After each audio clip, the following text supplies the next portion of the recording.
Epstein ஃபைல்ஸில் மோடியின் பெயர். முதல்ல எப்ஸ்டீன் ஃபைல்ஸ்னால் என்னது? ஜெஃப்ரி எப்ஸ்டீன் என்பவர் ஒரு யூதர். இவர் அமெரிக்க அரசாங்கம் 2019ஆம் ஆண்டு ஜூலை மாதம் கைது பண்ணுறாங்க. இவர் கைதாகி ஒரே மாதத்தில் ஜெயிலில் சூசைட் பண்ணி இறந்துக்கிறார். இவர் ஏன் கைது பண்ணாங்கன்னு பார்த்தீங்கன்னா, இவர் உலக அளவில் மிக முக்கிய பணக்காரங்களுக்கெல்லாம் சிறுவர்கள் மற்றும் பெண்களை விற்றுருக்கார். மிகப்பெரிய செக்ஷுவல் டிராஃபிக்கிங் செஞ்சிருக்கார். அதாவது குழந்தைகளை கடத்தி பாலியல் ரீதியாக துன்புறுத்தி அவர்களை கொல்வது. இப்படி இல்லாமப்பா நடக்கும்லாம் நீங்கள் நினைக்கலாம். இந்த விடயத்தை பாருங்களேன்.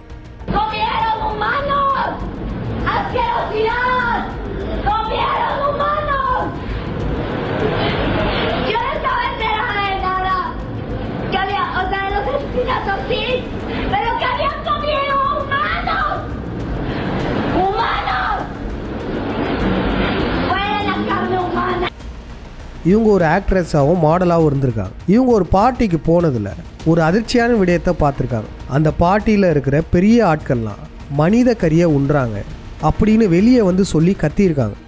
இவங்க இப்படி வெளியே வந்து பேசி சில நாட்களில் இவங்க காணாமலே போயிட்டாங்க. இவங்களுடைய கதையும் முடிக்கப்பட்டது. நம்ம கற்பனை பண்ணி கூட பார்த்துருக்க மாட்டோம். அந்த அளவு இழி செயலை இந்த ஆளும் வர்க்கம் பிண்டாரிகள் செஞ்சிட்ருக்காங்க. அந்த செயலில் மிக முக்கிய புள்ளியாக இருந்தவர் தான் இந்த ஜெஃப்ரி எப்ஸ்டீன். இவருடைய கேஸ் டாக்குமெண்ட்ஸை சமீபத்தில் அமெரிக்கா ரிலீஸ் பண்ணிச்சு. 3 மில்லியன் பக்கங்களுக்கு மேலான டாக்குமெண்ட் அது. அந்த டாக்குமெண்ட் தான் இப்போ இந்தியாவில் ஒரு மிகப்பெரிய சலசலப்பை ஏற்படுத்தியிருக்கு.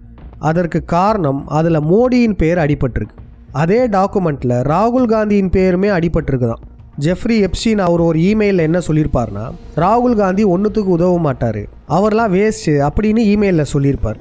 அது மட்டும் இல்லை, இன்னொரு இமெயிலு என்ன சொல்லியிருப்பார்னா, ஈழ தமிழ் பெண்கள் இருக்காங்கள்ல, இந்த ஈழப்போரில் தமிழ் பெண்களுக்கு நடந்த கொடுமைகள் அதை கூட இந்த ஜெஃப்ரி எப்ஸ்டீன் ஏளனமாக பேசியிருப்பார் இந்த மெயிலில். இதெல்லாம் தாண்டி ஏன் மோடியை பற்றி பேசினது இப்போ பேசும் பொருள் ஆயிருக்குன்னா, அதில் என்ன பேசியிருக்காருன்னு கவனிங்களேன்.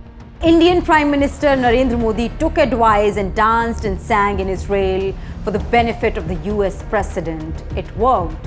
Now look carefully at the timeline and connect the dots. Modi இஸ்ரேலுக்கு போய் டான்ஸ் ஆடியிருக்காரு. அமெரிக்காவின் நலனிற்காக மோடி அங்கே போய் டான்ஸ் ஆடினார். அது வேலையும் செஞ்சது அப்படின்லாம் சொல்லியிருப்பார்.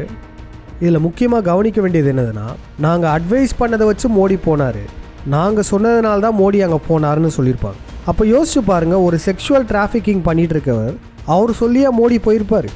இந்திய வெளியுறவுத்துறையுமே இதை முற்றிலும் மறுத்துட்டாங்க, இவர் சொன்னதெல்லாம் பொய்ன்னு. இது உண்மையாக பொய்யான்னு தெரிஞ்சுக்கிறதுக்கு நம்ம கொஞ்சம் சிந்திச்சு பார்த்தா போதும். அமெரிக்காக்காக மோடி இப்படியெல்லாம் போய் டான்ஸ் ஆடினான்னு சொல்கிறாங்களே, உண்மையிலேயே அமெரிக்காவுக்கு இந்த இந்தியன் கவர்மெண்ட் பயந்துட்டுருக்கா? ஆமாம், இந்திய யூத பிராமணர்களின் குடும்பி அமெரிக்க யூதர்களின் கையில் தான் இருக்குது. இதை பல நிகழ்வுகள் மூலமாக நம்மளாலே புரிஞ்சுக்க முடியும். இப்போ எடுத்துக்காட்டுக்கு கொரோனா டைமில் இந்தியாவில் ஒரு டேப்லெட் ஃபேமஸ் ஆச்சு. அது என்னது? Hydroxy chloroquine.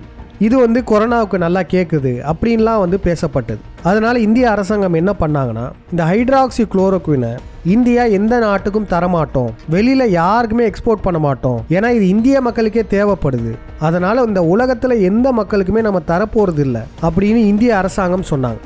ஆனால் என்ன தெரியுமா ஆச்சு? அந்த சைடு டொனால்ட் ட்ரம்ப் ஒரு வார்த்தை விட்டார். என்னதுன்னா, இந்தியா இந்த ஹைட்ராக்சி குளோரோக்வினை கொடுக்கலன்னா இந்தியா மேலே பழிவாங்கும் நடவடிக்கை எடுக்கப்படும், ரிட்டாலியேஷன் பண்ணுவோன்னாங்க. அப்படி சொல்லி வாயை மூடலை. உடனே மோடி ஹைட்ராக்சி குளோரோக்வினை அமெரிக்காவுக்கு அனுப்ப போகிறோன்னு சொன்னார். அமெரிக்கா ஒரு அரட்டு போட்டோனையே இங்கே இந்திய RSS கும்பல் நடுங்கி போகிறாங்க. இது அந்த டைம்லேயே விமர்சிக்கப்பட்டது. இதே போல் பார்த்தீங்கன்னா, ஆப்ரேஷன் சிந்தூர், பாகிஸ்தான் கூட சண்டை போட போகிறோம், போர்னு மோடி அரசாங்கம் சொல்லிட்டு இருந்தாங்க. ஆனால் ஒரே நாள் நைட்டு தான் டொனால்ட் ட்ரம்ப் இந்த எக்ஸ் வலைத்தளத்தில் ஒரு ட்வீட் போடுறார். நான் இந்தியா பாகிஸ்தான் கிட்டலாம் பேசிட்டேன், போர்லாம் நிப்பாட்டியாச்சுன்னார்.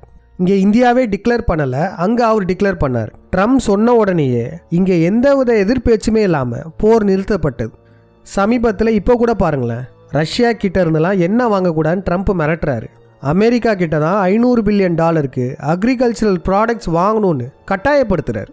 அதுக்கு பாருங்கள், இந்திய அரசாங்கமுமே அப்படியே ஆகட்டும் மகாராஜான்னு ஒத்துக்கிட்டு எக்ஸ் வலைதளத்தில் நன்றி சொல்கிறார்.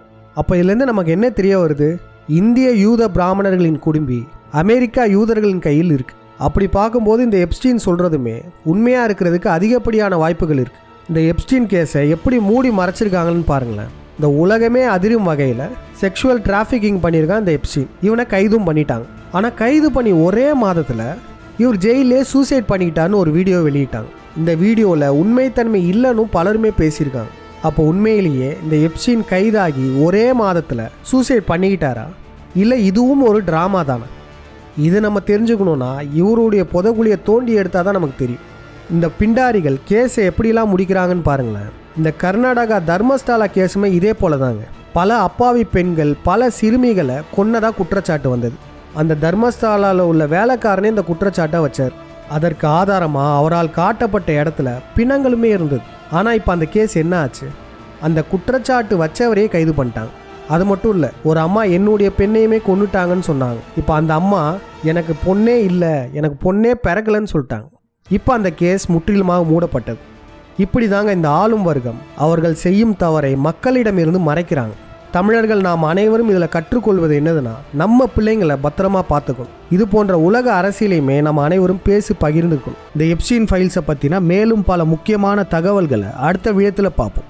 அது மட்டும் இல்லை, இந்த ஜெஃப்ரி எப்ஸ்டீன் மரணிக்கலை, இவர் இன்னமும் உயிரோடு தான் இருக்காருன்றதுக்கு மிக முக்கியமான ஆதாரம் ஒன்று இருக்குது. அதையுமே அடுத்த விழத்தில் பார்ப்போம்.